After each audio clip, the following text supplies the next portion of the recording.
When I think greatness, like the greatest people that I would put in that category of greatness, I would say they conquered themselves. So they no longer were a victim to their flesh or a victim to their wants and desires in their stomach and whatever their desire was on the given day. And they have conquered themselves now that they're able to put themselves aside and now give that gift of self-conquering to others. You guys what's the longest you ever grown out your beard? I grew it out super long 2 years ago. And I didn't cut it from the first week of November through the first week of March. Okay, yeah. And it grew the same way. It got real thick, like right here, but it didn't it wasn't what I wanted it to be. Yeah. So now I keep it pretty trim. Yeah, that's how I usually do it. And it's obviously working. I grew mine out for probably like 3 months. Yeah. I remember that. Yeah, I looked like Jeffrey Dahmer. It's like not good. I don't even know what Jeffrey Dahmer looks like. Yeah, it looks like a furry. Did he have a beard? Like a wiry beard? Did he have a beard? Or did you just feel rejected like the way he did? Or Adam, I'm pretty sure he had like he had one of those weird psychopath, facial hairs. Are you saying that all psychopaths have weird wiry beards? I'm just saying. If that were the case, looks like an 18-year-old how that hit quickly could puberty. we have rolled out so many people from killing? No, am I thinking of a different guy? Yeah, that's pencil thin mustache. Yeah. So it didn't look like Dahmer, but give you not great. Yeah, not honest. great. Yeah. Not great. More Tony Stark, kind of probably. Tony Stark. Yeah, that's chic. Hit him with the smolder. Yeah, I like that. Did he just do the? Did you see the camera? The camera wasn't even looking at me. Well, there we are. Yeah, he's got a weird. Yeah, they didn't let him shave right away. They didn't want to give him a sharp thing. How about like while we're at it though, the Bucks? Shut up. Baker Mayfield? How did the Browns let that guy go? Yeah. He's balling out. How did they let him go? The Browns are like, you know what? We'll sign to a guaranteed deal Deshaun Watson, who's coming off like every allegation possible, and subsequently is respected by 0 people in the locker room. I did feel so bad though. If you watched when he got injured, and the crowd cheered. No, that's wrong. I'm that's like, no wonder Cleveland's the second wrong. cheapest big city to live in the country. You know who I feel bad for? I don't know where this is going to go. I have no idea. All the poor people that have to work with him afterward. Yeah. Like the PT people. Yeah. Massage therapists. They're super nervous. That's what it was. But if I can be honest for a second though, Baker Mayfield's like made for Cleveland. Baker Mayfield, like if you were to create but so was Johnny. Johnny Manziel was, but Johnny Manziel was on a few like extracurriculars. Substances. I think that's really what got Johnny Manziel. What'd you say? Money Manziel? This is why I say that homie had ATM. No, this is why I say outlandish stuff. It's because when I say things like it gets us going. You hear me, and then you do hear you. And then we go into Johnny Manziel. Screw it. Well, we do have to. No, I said he was like the progressive. Like he was like the poster boy for progressive. Baker Mayfield? Or Baker was. He had like you're right. He had a great deal. I mean, like, he had all the commercials. I think the Browns ruined him. I think the Browns were not a good organization for him because he's just dropping dimes out here. Yeah. He's playing good. The Bucks. Godwin getting hurt's going to hurt him. Yeah. But and Mike Evans being out for 3 weeks. We do have to do one thing really quick. What's that? We got a text from our crew that we completely miss Matthew. I'm just going to let you say it. You just have to say it right now. Oh, you're saying like last time. The IEP, EMP. The IUD, we messed that up like 8 ways to Sunday. Yeah. So I think we said an IEP, which I think is like a learning disability thing for kids in school. I said that. Yeah, actually, in the episode, I was like, I think that's a learning plan. I'm not sure. We said it was like an electromagnetic pulse or something. Yeah. So EMP is the thing that electromagnetic pulse. Which I thought we were talking about IEDs. Still. Yeah. I'm not sure. Wait, so an IED is like a bomb? Yeah. Is that improvised explosive device? We have gone through that one. Yeah, I just think we might just want to not do acronyms ever again. Yeah. You know, maybe just stick with non-acronyms. The bad part is the like Matthew is probably guaranteed smarter than us, and so he probably just sits here and films and is like, "You guys are a bunch of idiots." You had a 36, didn't you? Yeah, you did. You had a 36. Did you get a 36 on your ACT? No, actually, I only got a 30. Yeah, that's still pretty good. Only a 30. What'd you get? 28. 21. Good enough to get in college, baby. I knew I wasn't going to college, so I didn't even look at it. That's fair. But it was bad. Yeah. It's fair. It's fair. I have a little. There was a person in my hometown who got a 7. 7. A 7. He was on my baseball team. It Got a will not be 7? named. 7. That's crazy. It's like Frank Gore on the Wonder Lick. You gotta I think try Frank to Gore be. got like a 7 on the Wonder Lick. I think that's out of 40. You definitely check that, Adam. That's gonna go down. But yeah, we apologize for acronyms. Yeah. What do you think? 6. He did. I told you. What's it out of? I think it's 40 or something like that. I hope I'm right. I said 7, but you get a 6. Well, the Chiefs are currently losing Wonder Lick 7-3 to the Bucks. No, it's not. Okay. You got a 6 out of 50. Okay. Okay, 50. That is That's better amazing. than 100. That is amazing. acronyms. Anyway, sorry. I just wanted to clear that up. I'm really glad that we had all these conversations. Do you think we can handle this being on? And I think they're I important. have great focus. Okay. You have Sam, you're the one with the, you're the one with I have the, unwavering faith. Ultimate belief. you're the one with dependence on the the Lord. You're the one with the view. I won't even be looking at it. Yeah, I think we're good. Let's give it a side eye. Ready to launch? Look at side eye Is the whole time. that what have we ever said ready to launch? I don't know what we've said. Should we pray, Noah? Probably. I mean, for ourselves, probably. God, I'm not going to sing with you this time. All Man. right. Yeah. I listened back to it. I sounded like an idiot. May your hammer be mighty. Yeah, you My should voice have. went. See, when we did it the last time, my voice was not as deep as I thought it was. Well, Yeah. So it okay. just didn't sound. I just did that earlier tonight. I said something. I'm like, that's going to be embarrassing to listen back to. All right. Well, Everybody that? let's get into it. Episode 4. That's pretty exciting. We've talked about a lot of things. I think I am bringing the angle this time, and I'm going to go from the redeem route. So if you're listening for the first time, Modern Man is where we seek to rediscover and redeem the heart of man in the modern world. And we have each episode focusing on a rediscover angle, something that's been lost that we should get back, or a redeem angle, something that we still have but don't have it the way we had it before and need to try to get it back. I think last time we were talking, I'm just trying to like remember, our focus was on grit. And I went home that night. I was on my truck ride and looking out my windshield, thinking to myself, like, I'm really glad we had that conversation, but we focused almost entirely on what we were continuously calling the greatest generation. And we all know what that means. Everybody listening, we talk about the greatest generation of all time, the generation that comes out of World War II, the generation that creates an economic boom in America, that puts all of their resource into family, builds up the family unit in their local communities, and serves. And we look back at that generation and we call it the greatest generation. And you look at today, and we still have things that we call the greatest. We still have kind of the moniker of greatness that we give out to the people that we think are worthy of it. But I think that we define greatness differently now. And I think that's what I want to bring a redeem angle towards is I want to talk about redeeming greatness. Because when you think about the greatest generation, they didn't just declare greatness because of externalities and things you could see and things that could be acquired, but they declared greatness because of decisions that were made. And those decisions, I think, look different than the decisions that are made today that we call great. And I think it's in specifically 3 categories that I want to focus on. So the first is this. I think the greatest generation, whenever they thought about greatness for them centered on sacrifice, not status.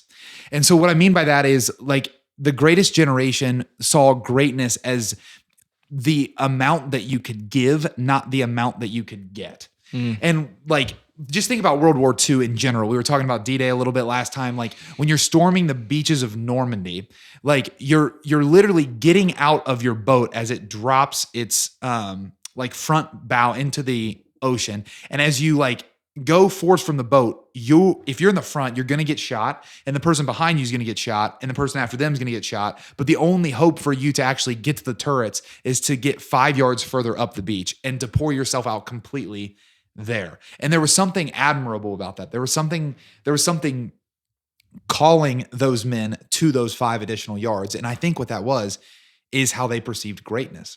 That greatness was about sacrifice. It wasn't about status. It was much more about the way in which you gave of your life than what you made of your life. And I think today we look at it in the exact opposite sense. Like, we don't look at the men who are sacrificing immensely and having like 5 kids that they have to go home to, and they exhaust themselves and they get up and they still work out. And we don't look at them and we're like, those men are great. We look at the men that stayed single till they were 60 years old and they all of a sudden made a name for themselves because they spent their entire time making something of themselves so they could have a name and they have the status, and then they're great. And there's just something off, at least in how the greatest generation would have perceived greatness to that. Like, they wouldn't have deferred responsibility long enough to even get that status. They would have taken responsibility too young, and that would have actually limited them from reaching that status because they were too busy giving and not worried about getting. The second is, I think that they defined greatness based on legacy, not luxury. And so when I think about legacy, I think about the impact that you have with your life. So your life not thought about in a series of moments, but your life thought about in its totality and what that's going to mean for whoever comes after you. And so when we look at the greatest generation, large families, right? Like staying together with their wives, like this idea of legacy, like I'm going to leave an impact that outlives me. And it's not just going to be an impact that I'm going to be able to give in Benjamin Franklin notes, but it's an impact that's going to be driven by the last name and the pride that comes from being that sort of person, because we live in this way and we give in this way and we are, and we are respected in this way. There was an emphasis on legacy, and I think we've lost that some, and I think we've lost it some in the name of luxury, that instead of a legacy of deep impact, we see, in one of the ways we see it, right, is smaller families, later families. And again, that's not the only way that we see it, but just think about why are most people doing that? So they can provide a greater luxury for the people in their lives. So they can take better vacations, so they can buy a nicer home, so they can have nicer cars. And the focus is less on the legacy impact quantitative analysis, and it's more on the luxury qualitative delayed analysis. And then the third is, I think that when we look at the greatest generation, they would have defined greatness off of virtue, not vanity. And I was thinking about how to best phrase this, and I think it almost speaks for itself, but it feels almost too self-explanatory that of course virtue would be great and vanity wouldn't. But I wouldn't be so sure, like when you look at the world today, like when we look at the men that a lot of men are going to attribute greatness to, I find them to be vain men. Like I don't find them to always be virtuous men. Usually they have one area of their life that they've mastered, but a lot of times it's been in the name of a lot of things that I don't necessarily get in alignment with. So I've dedicated my entire life to working out because I am woefully like, I don't know what the right word is, like because I am so at the core of me convinced that I'm inadequate and not enough. And so I've given myself entirely to that, and I've let everything else go. And that single-mindedness can help in like certain seasons of our life. And this is where I want to wrestle it out with you guys, because I'm not sure that you can always paint with broad strokes. But when you look at it, it's like in the name of being the guy that's looked at as strong, or being the guy that's looked at as handsome, or being the guy that's looked at as having it together, or whatever, in the name of that, I dedicate myself to one thing instead of the plethora of things that I can bring together in tension for the sake of virtue.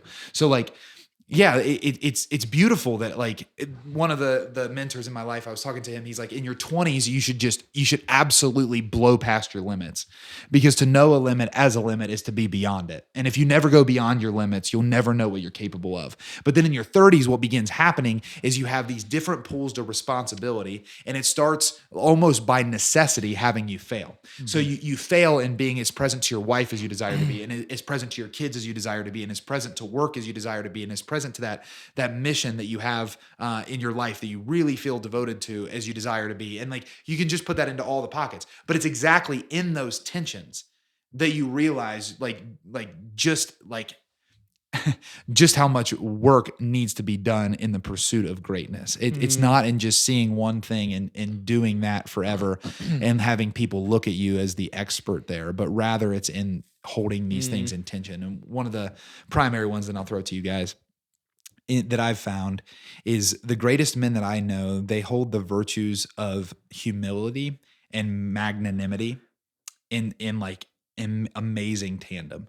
Magnanimity says something like, I am capable of greatness, and I like, and the world deserves for me to pursue excellence with what I've been given. Humility says something like, and at the exact same time, I am a hybrid of successes and failures. I'm a hybrid of strengths and flaws.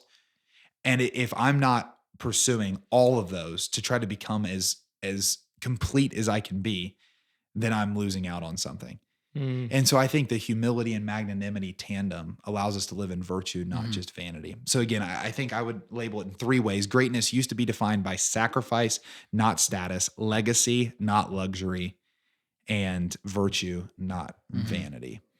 And so that's the angle I want to take towards greatness. Wonderful.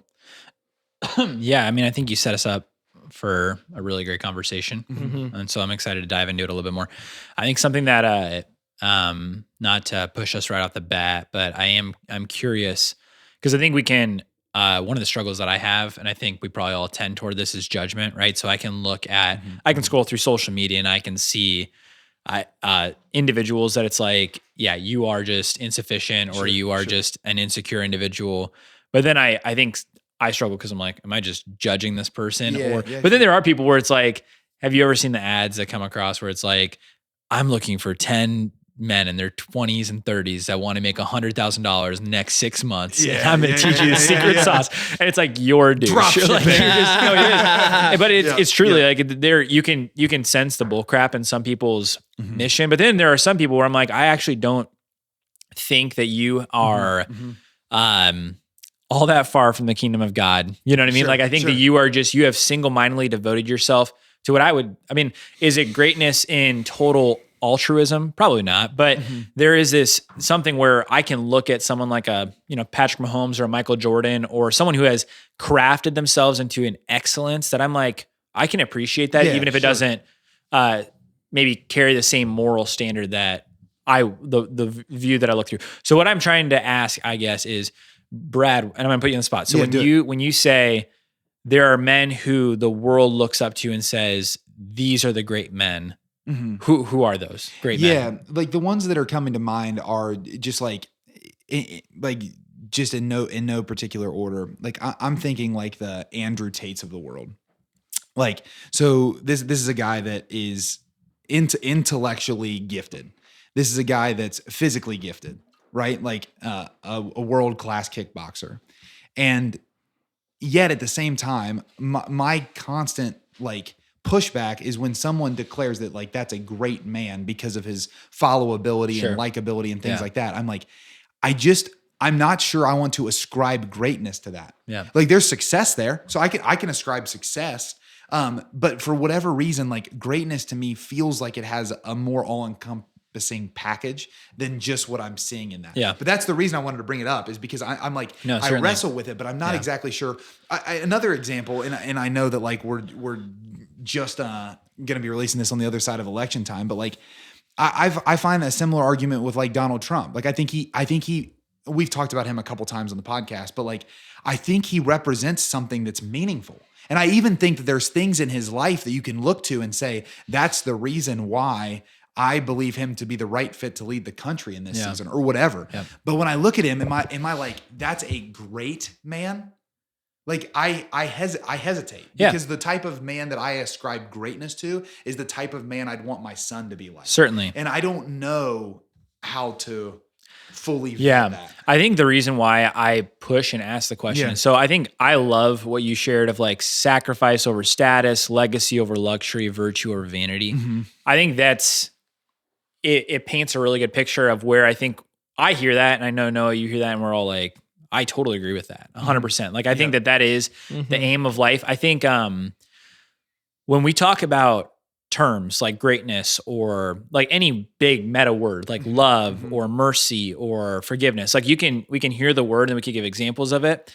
But then there's like the philosophical side of something where it's, you have to define your terms a little bit, right? Yeah. So when we say the word greatness, I think it'd be really important, especially for us as we discuss this and people listening, of like, what is greatness? You know what I mean? I think you're doing that we're doing that here by adjectives and like describing what it is. But I suppose that might be helpful of just when we say greatness, what do we actually mean by great? You know what I mean? Like this, because I think what I'm hearing you say by sharing and this is the whole last episode on grit, is there is something admirable about the greatest generation, because there is something, I almost see it as you were talking, Brad, it's like this balance, right? Like you think of a seesaw, right? Everything has to be held in tension, right? So there's this great harmony between self-development and then self-forgetfulness. Like that's what I see in the midst of this, is that there's this harmony in man of like you can't be perfectly altruistic, right? We can't, but there has to be this self-forgetfulness, but also this self-development, that when we look at greatness, I have worked on myself to a degree that it necessitates, in order for me to be a man who wakes up to my alarm, like there has to be a development of me focusing on myself, but not to the point where ego becomes an impediment or ego becomes the enemy to me being great. So when I think of greatness, are we talking like moral greatness? Are we talking about virtue? Like what is greatness? Does that question make sense, or is it a fair question to ask in light of what we've talked about to this point? Or do you think I'm kind of talking in circles? I think you're making sense. I think when I look at greatness, and I mean, even when you said that, I was like wrestling. I'm like, what is greatness? I think as you've been sharing more, what I see as greatness is the ability to conquer oneself, so much so that it's almost like they've put themselves to the side and they're ready to then go and provide that impact to others. And so I go to the 4 pillars that if we don't say this every podcast, I'd be shocked, because I think it's the way to live. Yeah. But I look at the man, and it's almost like a body, mind, soul reality too. It's like the man who's able to first be aware of their downfall, their fact that they don't wake up to their alarm, they don't treat their body like a temple, they don't sharpen their mind, they don't care for others, whatever it is. They become aware that there's brokenness. They then accept that brokenness, that, okay, this is a reality in my life. They don't try to play around and act like the problem isn't the problem. Like it's like the whole like crap around right now, like the fat people thing, right? That there's like, well, you're fat shaming. It's like, no. There's an unhealthiness in your life. Yeah. And if you're unwilling to acknowledge that that's unhealthy, you have a better chance to get sick and die. That's true. Yeah. And so the acceptance portion is, okay, I'm aware that I'm broken. I accept the truth that is the case. I then work, it's the self-development. I then work to become self-possessed, so that I have conquered myself, so that I wake up to my alarm and I don't sleep in, so that I don't eat the crap food that I said I wasn't going to eat, so that I don't, so that I do lift, so that I do take care of my body. Like the possession, which possession then always has to lead to self-gift. So it's awareness, acceptance, possession, gift. And so when I think greatness, like the greatest people that I would put in that category of greatness, I would say they conquered themselves. So they no longer were a victim to their flesh, or a victim to their wants and desires in their stomach and whatever their desire was on the given day. And they have conquered themselves now that they're able to put themselves aside and now give that gift of self-conquering to others. Because I think so many people want to help people. Like I was reflecting on this today. Like I was able to help just provide a meal for a family member recently who went through a hard thing. And what I recognized was like, when this situation happened in this family member's life, I'm trying to keep it vague, but when this situation happened in that family member's life, I didn't like jump to help them. And there are a lot of reasons, like I'm busy, I was doing different things. But even as I was like kind of just like spending time with them recently, what I recognized was like, I was disappointed in myself that I didn't jump to serve them and be gift to them right away. But what I recognized was the reason I didn't do that was because there was stuff in my life that I hadn't even conquered yet. And so that day I was worried about, I wanted to get more sleep, or I wanted to take more time doing this thing. And I was serving the desires that were all about me. And so I had not possessed myself. And because I didn't have that self-possession, that self-conquering, I wasn't even able to be a gift to them. And I think that's the thing, and I'm trying to keep it vague, so I hope that makes sense. But I think the point I'm trying to make is this, that when we don't conquer ourselves, like our desires, our things that, our emotions, all those different things, when we don't conquer ourselves, we can't be a gift to others. And being a gift to others is, I would say, conquering ourselves and being a gift to others is how I would define greatness. Yeah. I love that. Yeah. I mean, I think, it's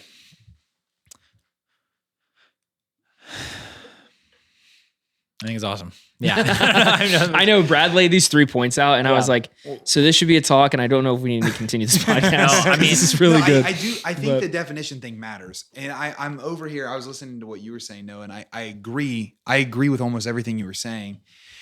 If not everything you were saying. I'm just wrestling with like I feel the definition more than I understand it.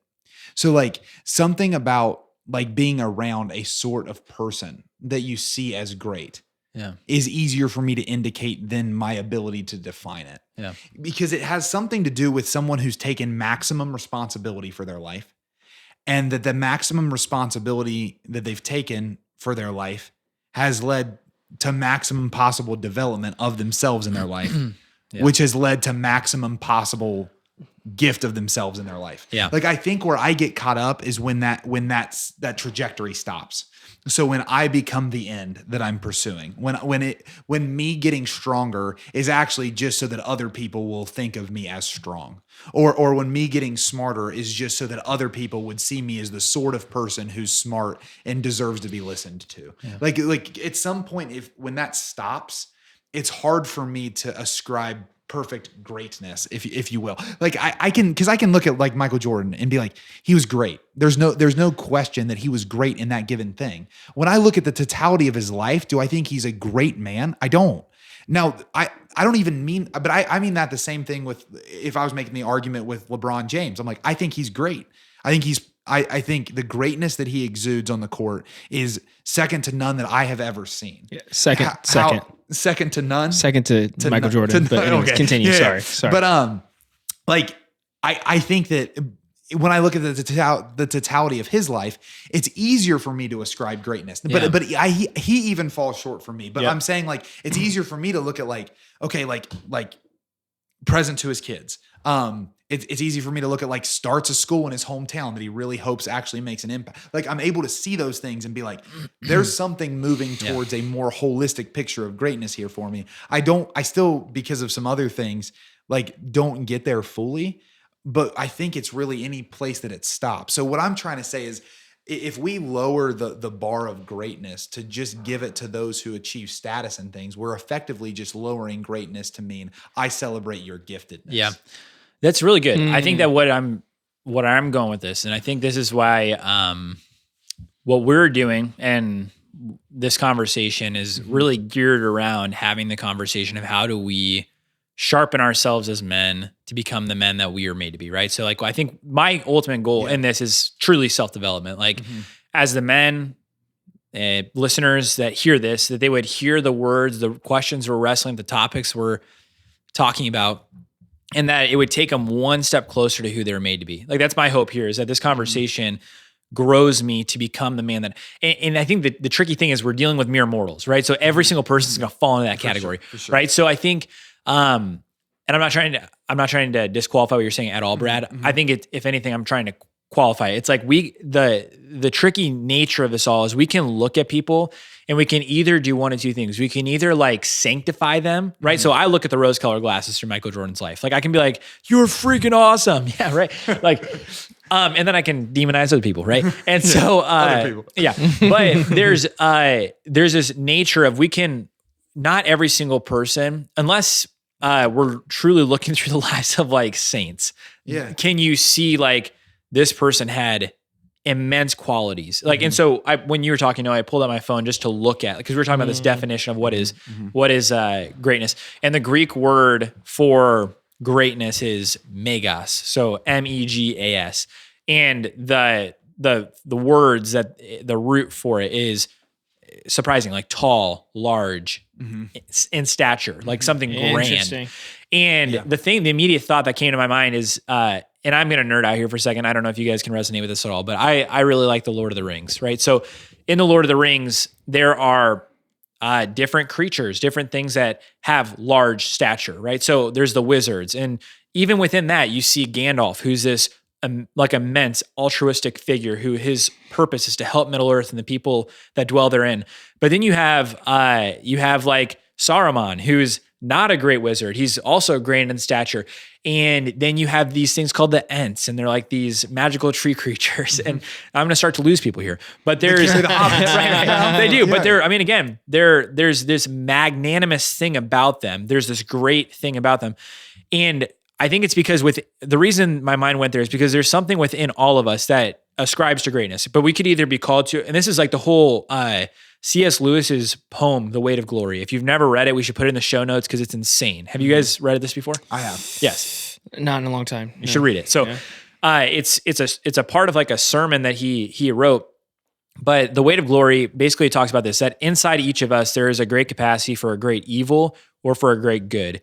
Something so evil that if we were to see it now, it wouldn't compare to something in our greatest nightmare. But it's something so good that if we were to manifest it now, we'd be tempted to fall down and worship it. Like that's what's within each of us is this propensity to great evil or to great good.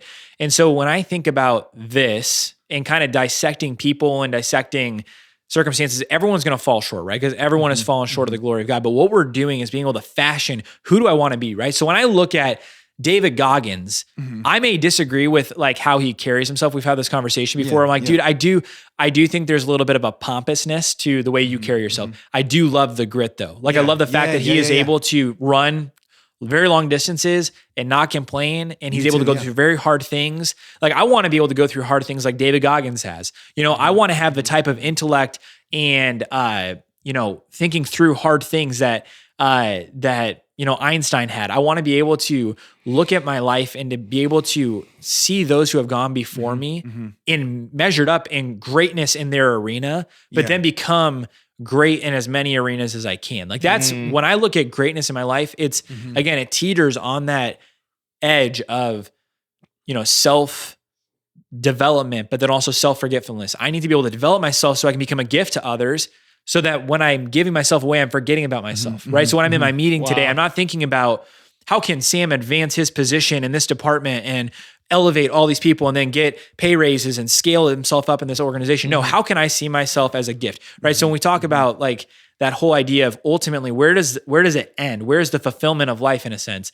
You go through those different stages. Ultimately, it's self-gift, right? So the goal of life is not who can I become in the sense of acumen of all these different things, but it's who can I serve? I once heard it said, this is my last thing, is the most amazing thing that you will achieve in life is not something that you'll do, but it's someone that you'll raise, right? Or someone that you become, right? It's not actually about doing things. It's about my contribution to the world through self-gift. So, Yeah.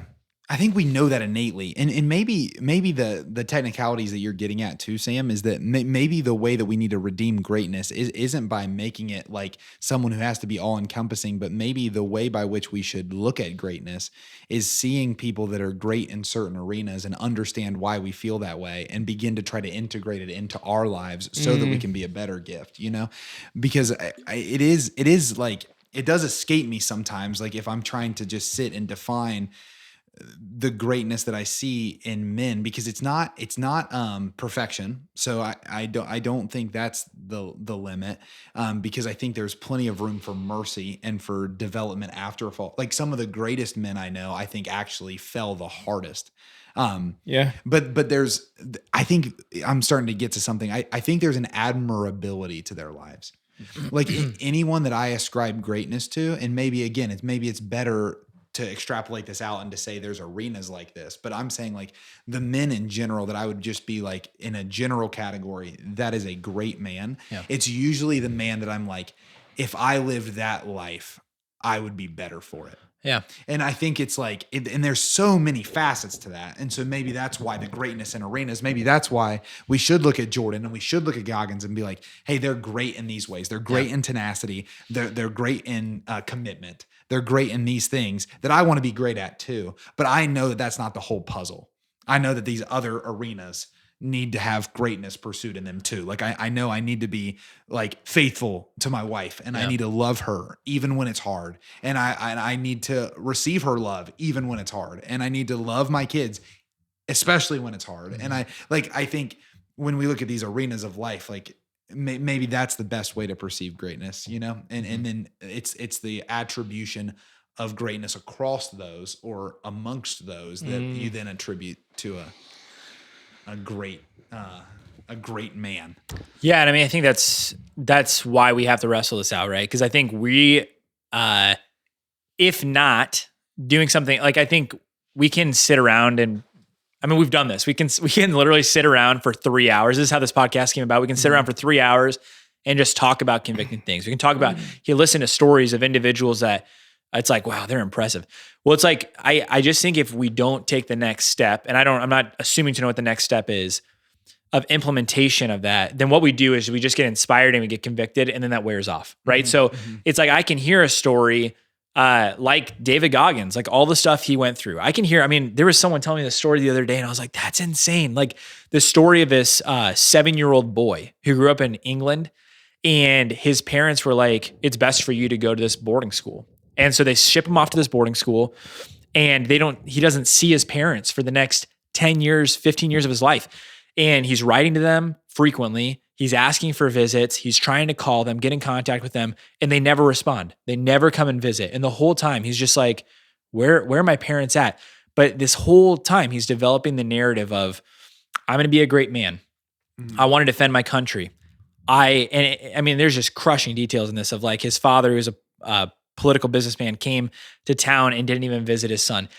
And that man's name is Winston Churchill.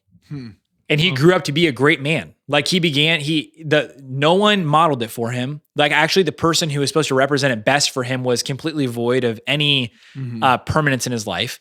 But he developed the narrative through idealizing, who do I want to become? Like, who am I made to be? And like through that, there's journal entries of his life when he's 15, 16, 17 years old of, I will represent my country in its darkest hour. And I mean, what does he do? I mean, early in World War I, he defies like Germany. Later toward World War II, he defies Hitler, and he's basically labeled a sham and thrown out of Parliament. But then again, in England's darkest hour, who's leading the charge? To your point, it's like he fulfills who he was made to be. So I think when I say that, all this to say that we can't let things just be inspirational and convicting. We have to internalize them. We have to meditate on them. We have to create within ourselves the compelling alternative of who can I be, and then become that. So for me, I mean, I do that in a kind of different arenas. I know, Brad, you do this similarly, but different. And I think, again, it's not prescribing one method, but it's what works for you. So for me, I mean, I look through the lens of my health. Like who do I want to be in the arena of health in my life? Like I want to be a man that's strong, and it's not because I need to feel super great about myself and I need people to look at me and tell me, Sam, you're super handsome and strong and I want to be you. Like, maybe, I don't know, that'd be great. But yeah, you went pretty deep into that. Yeah, I know. I was trying to get a laugh, but it's okay. So anyway, health though, like it's when I idealize who I want to be as healthy, it's like, I'm now achieving things that I dreamt of 8 months ago. Like I couldn't do a rope climb 6 months ago. I couldn't do a handstand push-up 6 months ago. Like there are things that I'm achieving now through visualization and saying like, this is what I want to be. This is what I want to do in this arena. Like wealth. It's like, okay, I want to have a beautiful home one day. I want to have land. I want to have a place that I can invite people into. Now it's not, I can say, wealth, friendships, intimacy, all these different things, spirituality. Like there's these different arenas I live in, but again, for me, I'm going back to what's the motivation? What is the motivating factor there? Is it for self-gain or is it for, is it for luxury or legacy? Yeah, exactly what you said. Is it for status, luxury, or vanity? I mean, I think that's. I do think those hit the nail because there is something about that like when it stops there, because everything you're saying, like I think most of the people listening are like, yeah, for sure, me too. Like I want to be like that too. I think my encouragement in this like redeem like angle on greatness is simply to assess like when you say greatness, what do you mean? Like when you think greatness and this is the person that I find to be great, what does that mean and why? And I think, I don't know, I think it can lead us to, like just a more robust life that we have in front of us. Yeah, and what go for it now. Well, no, I was just gonna say, I think when everything I'm hearing you guys say, it's really just this. When I think of a person who I see as great, if I were to simplify it and not, because again, I think there's people that I define as great that you would define are not, and people that I don't define as great that you think are. But I would just say they gave everything. They gave everything. Like that is who. Because why do I think Michael Jordan's great? I know for a fact he gave everything. He gave everything to his craft. And because of that, there was excellence. Why do I love Patrick Mahomes? Because I know, like, the game that made me love Patrick Mahomes more than any other game was when they lost to Tampa Bay. Because he was hobbling around. He had no offensive line. They were in their third string offensive line. And he was just getting annihilated left and right. He never quit. He never freaking walked out of the game like what's his face did last week, Anthony Richardson. Like he gave everything. And now we see him 2 Super Bowls later, and it's awesome. He's probably going to win a third this year. He actually had 3 Super Bowls later. He got 3 Super Bowls. But I think that's the thing is like you see these guys who like you see what's Michael Jordan's best game? His flu game. Everyone loves his flu game the most because you saw that he was down, he was struggling, and he still gave everything. And so I think It's like Kobe after he tears his Achilles. tears He goes Achilles, and walks shoots the back free out. throw. Yeah, exactly. It's like those are the things, and that's why Those which are great we can- moments, though, right? And that's why I have very little respect for LeBron, because I'm like, I don't feel like he gave I do love that he's invested deeply into his body, into doing all these things, but like he could have given everything in and this could be my opinion, but like he could have given everything. Like what I love about LeBron or Jordan is that Jordan gave everything and committed and never quit. Like LeBron when he Besides when he went- retired that first time. But and we then can came have a back. different conversation. So I mean, but- I do yeah. think I love what you're saying. I do think it's a little bit of opinion. So I mean, Yeah, I'm just for sure, but for sure. Just to speak there, so I was actually when we were doing this podcast on greatness, I was thinking about like you guys have all seen Sandlot, right? Oh yeah. Have you never seen the Sandlot? I know you're What? going to be upset. I haven't seen it. No, That's crazy. Sam, don't be mad at me. I'm not mad We'll at you, see but it. we just We'll see it it together. makes me want to We'll have watch to it see it tonight with you. together. Okay, Yeah, we'll do so it. damn. Okay, there is a sick quote that not going to make much sense to you now, but you're going to get it. So Yeah. heroes get remembered, but legends never die. Yep. Right? Heroes get remembered, legends never die. So within that, I'm like, when you think about greatness, like because I think it's hard because we can immortalize moments, right? So like Jordan's flu game. Yep. Oh, it's like amazing. it is. The shot on Elo. Yeah, but like that's the thing is LeBron doesn't really have those. Like he doesn't have. No, I mean like He's he's like his a block. No, I know, but he's Iguodala, I know, yeah. but he's got like a long-standing greatness, right? So like 48,000 points. Yeah. Is that what it is? Yeah, how Insane many- amount of I points? think Something like that. it is something. Immaculate body. Yes, I mean Like, 43? the insanity, I don't know. the insanity No, of 42? greatness there. I don't know. I think the tricky nature there for me is when we look at these six things, right? Of sacrifice, status, legacy, luxury, virtue, vanity. We're dancing on the edge of a knife. Like there is, I feel that way at least. So when I think about virtue and vanity, like I do think, I mean, like sometimes it does just, I tend towards self-righteousness. Like I think, I'm just being vulnerable here, right? Yeah. So when I am trying to get to virtue and I'm getting my alarm, I'm hitting my alarm like 10 days in a row, I can feel very virtuous until the day on the 11th where I don't hit my alarm, right? And so I can think then to myself, was I being virtuous or was I just being self-righteous and being vain about it, right? So when I think about all these things, I think the tricky nature of them is how do you know? You know what I mean? Like how do you know how do I know if I'm being sacrificial as opposed to just being sacrificial for status sake? Or how do I know that I'm trying to leave a legacy instead of just I think there's tricky things there, right? Because I think there are some things that are easier than others within that. I'm getting, Well, I because think I'm it's tying into Noah's thing because he was saying you give everything. So the way that you know that is by the degree to which you've given to a thing. Like, and I think that makes sense to me in some regards. I just think the motivation on both ends matters. Yeah. So the reason, right? Like the motivation has to matter. Like the reason. Well, I think intention has to matter too. So what I'm trying to say though is like I'm not trying to. We can look at the Greatest Generation like we did last podcast, and we can look at them and be like, yeah, they all they didn't get divorced, they loved their families, and they created this prosperity, and they were self-forgetful and all this stuff. But then we can be like, well, was that their intention? You know what I mean? Or did they just live at a really great moment in history? Like, I think there's a lot of people that it's like, we're just participants, right? Like, I think the issue with life right now is, and we've talked about this, Brad, is like, we're just spectators to everything. Like we got the Chiefs game on, we got social media or fingertips. Like we're just spectators, we're just participants, but it's like, we're not an actual agent. Like we don't see agency in our life. And so I think I'm like, you actually just lived at a great time in history. How many of those men were actually great? Because I'm like, did you actually practice self-forgetfulness? Did you actually practice self-development? Like, did you live those intentions? Did you intentionally go after sacrifice or legacy or virtue? Like, I actually wonder how much of this are we actually poised at a really amazing moment in history right now where I think people are thinking about some of the deeper things, whereas there wasn't that intentionality in the past. Correct. Like I think, unless I'm completely off, like I think there's gems throughout history where we see people like this that are thinking very thoughtfully about life as opposed to just politics really,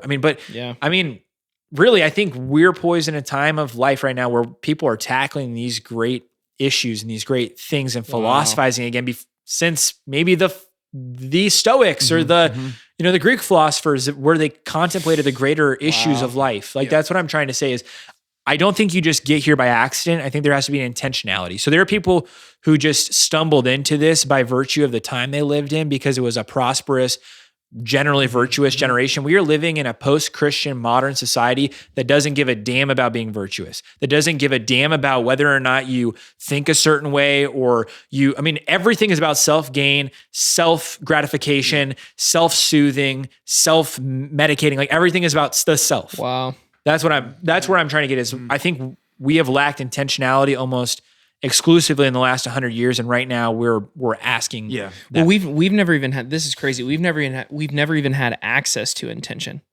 So if you think about that, like no one thinks about what Abraham Lincoln, what his heart was in freeing the South. Mm-hmm. We just knew he freed the South. Yeah. Mm-hmm. We never thought about what. Even we sometimes like until the Last Dance, even with Michael Jordan, we didn't know what his intention was in winning championships. He just won championships. Mm-hmm. Winston Churchill, we are at a time in history where we have access to what people's intentions are. Like you put Donald Trump, for example, 20 years ago. Well, first of all, just because you don't have access, you don't know all these different things about him. You don't know all these. Mm-hmm. You just know like in 100 years from now, will people think about what was Trump's intention? Or are we going to look back and say, what did this man do? Because right now you think about the people in history that we followed. Mm-hmm. None of them, we don't ask what their intention was. We don't ask what Christopher Columbus's intention was. We say, what do they do? Mm-hmm. Yeah. And so this is it. But I do think it poises us for greatness because I think what it does is it actually says, it's almost like there's been a purification throughout history of true greatness. Yeah. It's like because we have fullness of what greatness we have a history of what men and women did that were great. Mm-hmm. Now we have access to, but why did they do it? Mm-hmm. Yeah. And I think that is the most purified greatness is they did something that was spectacular and big and tall and great, like the word great. Yeah. And then now we say, okay, but why did they do it? Mm-hmm. And that's very, very special. And I think that is something that I've never thought about that I'm like, wow, no wonder we're wrestling with these stars and these celebrities that we love. And these this has been part of the podcast that we've created is we're looking at men that are awesome and we're saying, but what is it? Totally. And it's because we have access for the first time in history to intention, not just action. Or even I know that we've been going on the Jordan thing, but like, I do think it would be hard to find a man that looks at Michael Jordan and doesn't ascribe greatness there, because we are defining it in a particular way. And what I'm merely saying is, I think to redeem that, like maybe greatness in like an arena, but like when I look at the all encompassing, like I don't know. There's something that's been hard to get my hands around, because when I'm thinking about like, how do I want to be great in the arenas that I've been blessed to be gifted in? It's like, I want to be dedicated like he was. I want to be committed like he was. I want to be tenacious like he was. And yet at the same time, I don't want to cheat on my wife. I don't want everything else to crumble because of that. Like, And obviously, exactly. I think. And we are making a mistake in thinking that that's going to be our life, right? So I'm just going to be, Yeah. we need to, this is all of us and the men listening, we need to rid ourselves of when we hear these things of sacrifice over status, legacy over luxury, virtue over vanity. We need to rid ourselves of the glitz and the glamour that we think of with greatness, right? Yeah. So I think when we hear the word Yep. great, it's like, okay, I hear, and this is why our minds immediately go to Michael Jordan, A-Rod, Muhammad Ali, like these individuals. It's because there was something great about their life. There was these moments of achievement, Yeah. but the vast majority of us, almost all of us, are not going to play professional sports, be a politician, be a successful Forbes 500 person. Yeah. Like, but you will be a dad, Yeah. and you will be a husband, and you will be a worker. And there's things in life that Son. actually, when we look at all of these, of being like sacrificial, leaving a legacy, being virtuous, Mhm. they're going to demand the darkness. Like they're going to, like, it's that whole, I love Cameron Haynes. Have you guys ever listened to him? Oh, for yeah. sure. So his whole thing is what you do in the dark matters, right? That idea of, dude, when you're like, none of you will be in my bedroom tomorrow morning, but I have a choice to make at 4:45. I do. Am I either going to get up or am I going to get back in my bed? Yep. Tomorrow I have a choice to make. Am I going to blow up on my family when, my wife is pregnant? I've got 2 little boys that are needy.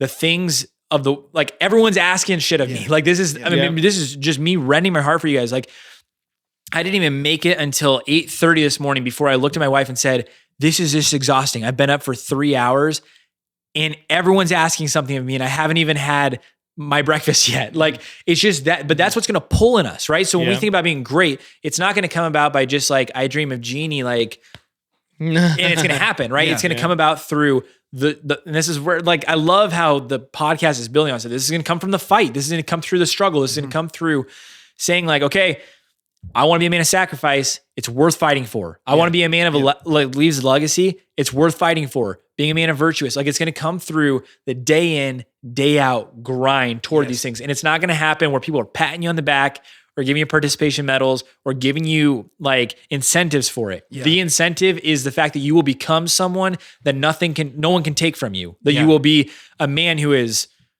like insane.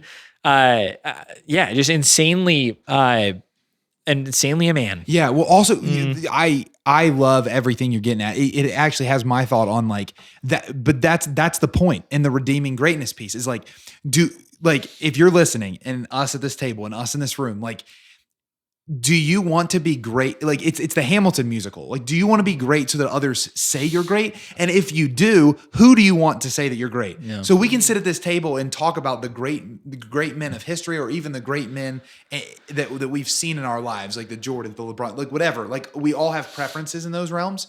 But what really will matter is at the end of your life, what does your wife say about you? Like, what do your kid is like? Instead of the opinion of Noah, Brad, and Sam about your sports career, like, what did the person that spent every day with you say about you? Yep.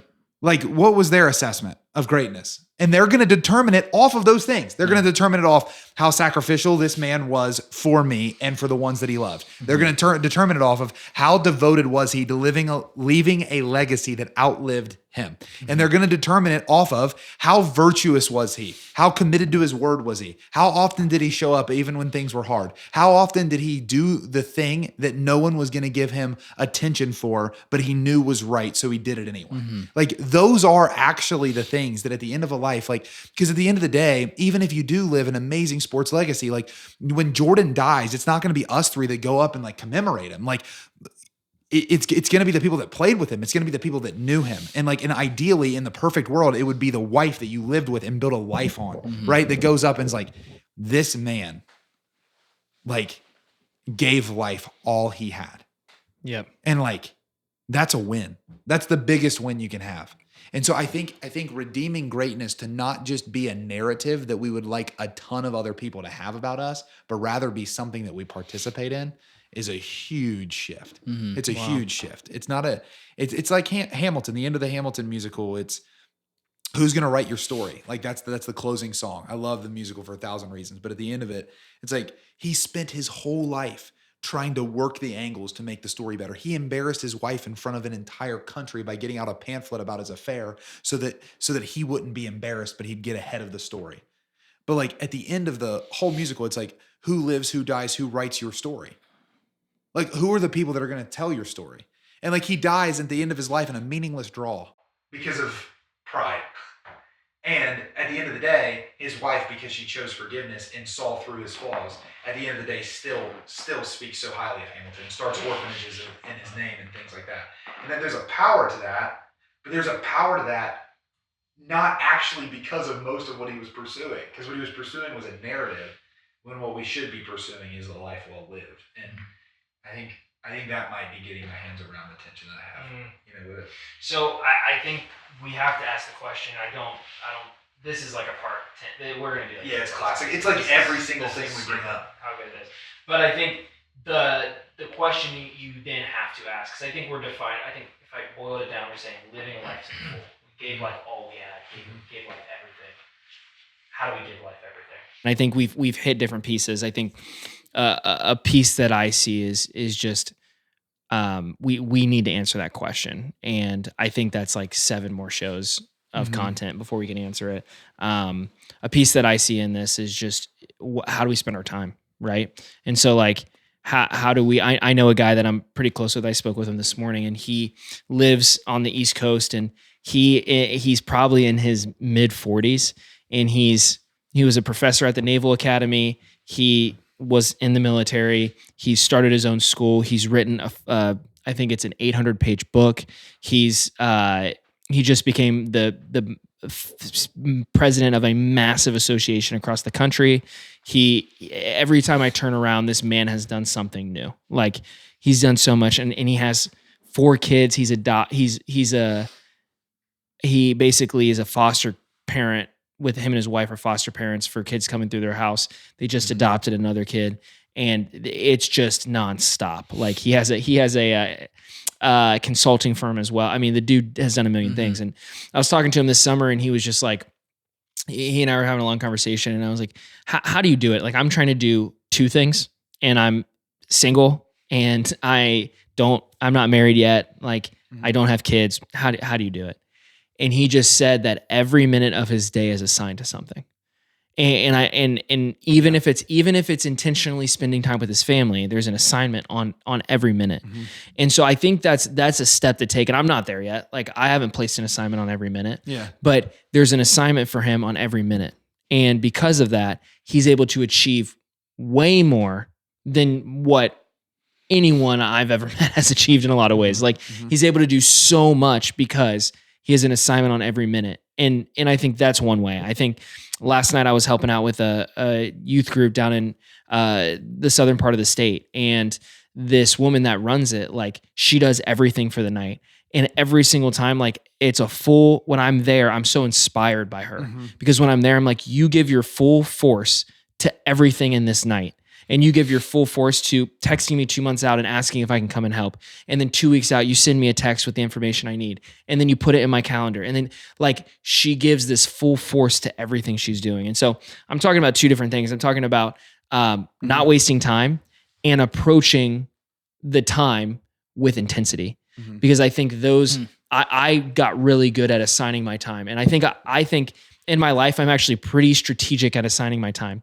And when the time comes, I don't approach the time with intensity. Yeah. And I think that's my biggest fatal flaw is I could tell you for the next 10 years how I'm going to do Monday, Tuesday, Wednesday, Thursday, Friday, Saturday, Sunday. And it's a dope schedule. And when I talk about it, people get excited and it's been amazing to now be engaged. And like I for our wedding planning, every single week, the hour allotment, where we're going to be working and what we're going to be working on up until the wedding, that's 10 months from now, is assigned. And when that time comes at 6:30 p.m. on Sunday night, guess who's the lazy one that's like, all right, I'm going to slowly type this thing in. And my fiance is like, dude, this is in the calendar. What are you doing? Like, and she's just tackling these things. And it's challenged me a lot because I'm like, I fail. I'm really good at assigning my time. I fail to approach my time with intensity. Yeah, that's good. And so when we're talking about practicals on living your life to the full, I think it's really good at strategic, like strategizing your time and assigning something to every minute, and then approaching those minutes with extreme intensity. Yeah. Yeah, I like that. Yeah. Dave Ramsey talks about assigning every dollar, and then assigning every minute. Like what are your biggest resources in your life? Yeah. And how do you steward them? I think it's a good thing. I want to conclude with just like a reflection. I think those are good practicals, Noah, before we go to the principal objectives for this week. I was really convicted recently. So I've been on the road a lot in the fall, and I have a little like a young daughter at home, and I was leaving one morning, and I remember thinking in like my single years when I would go out, I was like, oh, I'm being so sacrificial. I'm giving. I'm like going to try to bring people into deeper purpose and meaning and mission in their lives. And it was different because I was leaving, and I just like looked at her, and I'm like, oh my gosh, like the way you're developing right now, like you're going to be, you're going to look 3 months different in 3 days when I come home. And I was like flying early. And so in the flight, I was taking some time just to think and pray and about that like interaction. And what was dawning on me is like, there's something in the masculine spirit, and this goes into the fight, the grit, but I think it goes into greatness too. Like I was just really convicted that my daughter deserves me as a father to be present when I can be, but she also deserves for me to bleed. Like she deserves for me to give my life like radically, because what it'll allow her to do is see that when I'm present with her and give her all my attention, she knows how much it costs me when I go out and bleed. Like she knows how much I love being with her. And so she knows when I go out with intensity and do the things that men are going to have to do to bring other people into the lives they're called to, so that we can pour ourselves out in all these arenas, that she's going to be able to look and be like, when he's home, he's present to me. And I love that. And when he's on the road, I bet he wants to be present to me, and he's choosing to sacrifice anyway. And it's that heart of sacrifice in that I think we as men are called to carry in a particular way that would do us well to return to. And that's the story I want to end with. There's a story of a World War II airman, and he's an airman with the British Air Force, and Germany has fallen, and he's taking he's taking a trip to Japan because the fight is still happening against Japan after Germany has fallen in World War II. And as a British airman, he's going through just the course of time that he's been in war. And as he prepares for this deployment to Japan, he's writing a letter in his barracks, and the letter's to his mom. And what's really cool is he never actually finishes the letter. So he gets to a certain point in it and has to go. And so he folds it up and leaves it in the barrack and flies. And whatever happens over the course of the next few weeks, that pilot never returns to Britain. And so as they're cleaning out the barracks and things like that they're unable to like assign which barrack and which bed was appropriate to all the different soldiers who were returning and who were fallen. And they come across this letter, and you can still find it if you just type into Google letter from a World War II airman or something to that sort. It'll bring you to it. And the letter is amazing in so many ways. But one of the things that the airman writes to his mom is he says, I have come to realize that the universe is so vast and so ageless that the measure of a man can only be determined by that of his sacrifice.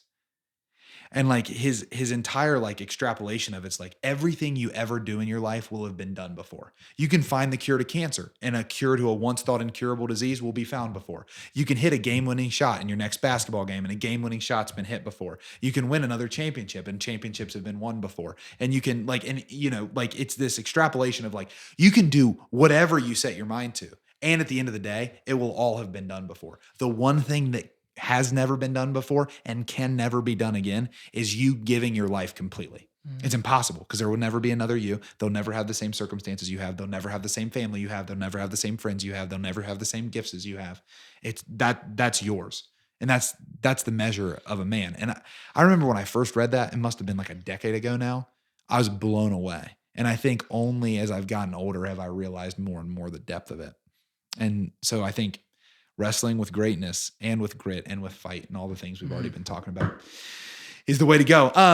Maybe put it into action. I know that you gave them some thoughts, but maybe we should talk about what we're convicted about. We'll move to principal objective. If you're listening, watching for the first time, principal objective is just where we state an action step that we're going to take in the coming weeks between this and the next episode, because it's important for us not to just have conversations that stay as good thoughts, but rather that translate into our lives so that we can become better men and the men that our families, communities, and the world deserves. So let's reflect on last time. Do you guys remember yours from last time? Mine last time was working out on a consistent basis. I have been able to hit that in a mixed way. So I would say when I said a consistent basis on the podcast, my idea was every day, and that has not happened every day. But the intentionality of thinking I'm going to fight for this has been coming, and I think I'm really in a cool season of developing it. So it's been a mixed bag over the last couple of weeks, but more momentum there than I've had in a long time, which is cool. Nice.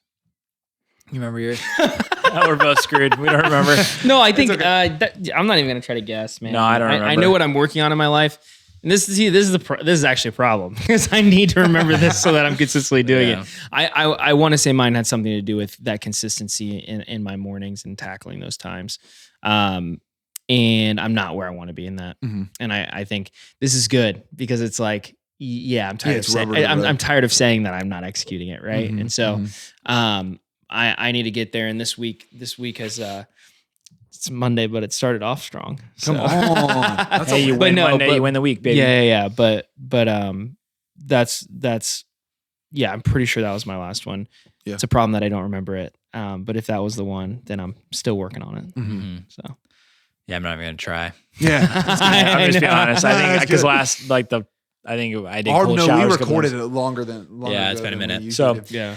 Anyway, I can start us off though on this week's. So the thing that was probably the most inspiring for me was when Noah was talking about the both intention, like the tandem of intentionality but intensity. And so I think I do the intentionality piece well. It's just the intensity I feel like I'm lacking in. So I have this cool journal that I kind of accompanies me throughout my day that allows me to have the intentionality side of it. The side of the journal I have not used is the reflection side. So it's supposed to be like kind of an all day thing that you use, including in the evening. And so I want to really kind of, I think the best solution for remedying the intensity is to be able to look back retroactively at the day and to plan strategically for the next day. So I can't do much in the moment of like, be intense, but to be able to like at the end of the day, look at how did I do well today in this regard, and then plan how I can do better in that tomorrow. So yeah, that's good stuff. Yeah. I would say for me, I mean, it's that intensity. So I generally want to approach my scheduled times with greater intensity. How I'm practically going to do that is I know for a fact I have a fat to-do list this week. So I have like a lot of, you looked at me when I said fat. But I have a massive to-do list this week. I have 3 areas of just cleaning out my email, my massive to-do list, and a few project things. And I know for a fact I can accomplish it all this week. Like this week, I'm praise God, just stationary, able to not have a ton of meetings, able to have the time to do it. And so I'll know I accomplished what I set out to do and approached my days with intensity when these things are knocked out. Yeah, I love that. I'm chewing on a few things, but I think one of the convictions that I had that I think I really want to put into practice is just that greatness is going to be fundamentally defined by the people that are closest to you. And I'm in a peculiar season right now because I'm traveling and speaking some. We're doing this podcast. I'm working on a book. I'm trying to get into a workout rhythm. I'm finishing some master's level classes for business, and I'll graduate in December. So there's a lot of things where rubber's meeting the road right now. But one of the areas that I think I would, I just want to be really intentional about in the next week or two is just with Nina. I think it can be so easy because Nina is so good at, Nina would live an amazing life without me.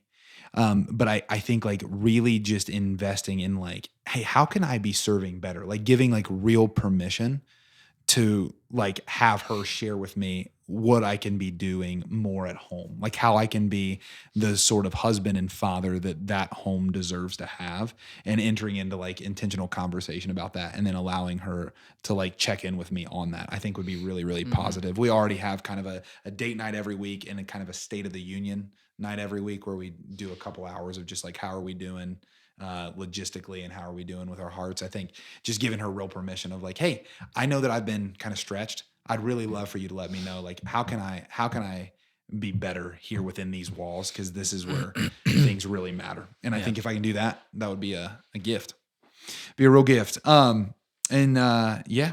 Any final thoughts? Parting? Let's get PO'd. Yeah, let's get PO'd. I love it. Principal I feel objective. Good. Yeah. Let's go Chiefs. Leaning on What it. are we, Yeah. what are we Yeah, looking yeah. at here? Yeah, I don't know. We're down 4. I can't see it. Down Oh, See 4. how it goes. Jeez. See Okay. how it goes from here. If you're joining us, this is Modern Couple Man. guys down. You kidding me? Oh, Sam gosh. likes the Chiefs. I The like the great Bengals. freak. No, I don't even know if I know who you like. I'm technically a Browns fan. Okay. And I Sorry for like kind of destroying Yeah. them at the beginning of this episode. Yeah, I mean, no, it's just is what it is. So I'm committed as a Browns fan, but I'm appreciative Yeah, of he's greatness, a and Chiefs that's why I fan, love too. the Chiefs. Yeah. So Modern Man, thanks for joining us. Get after it this week, gents. See you next time.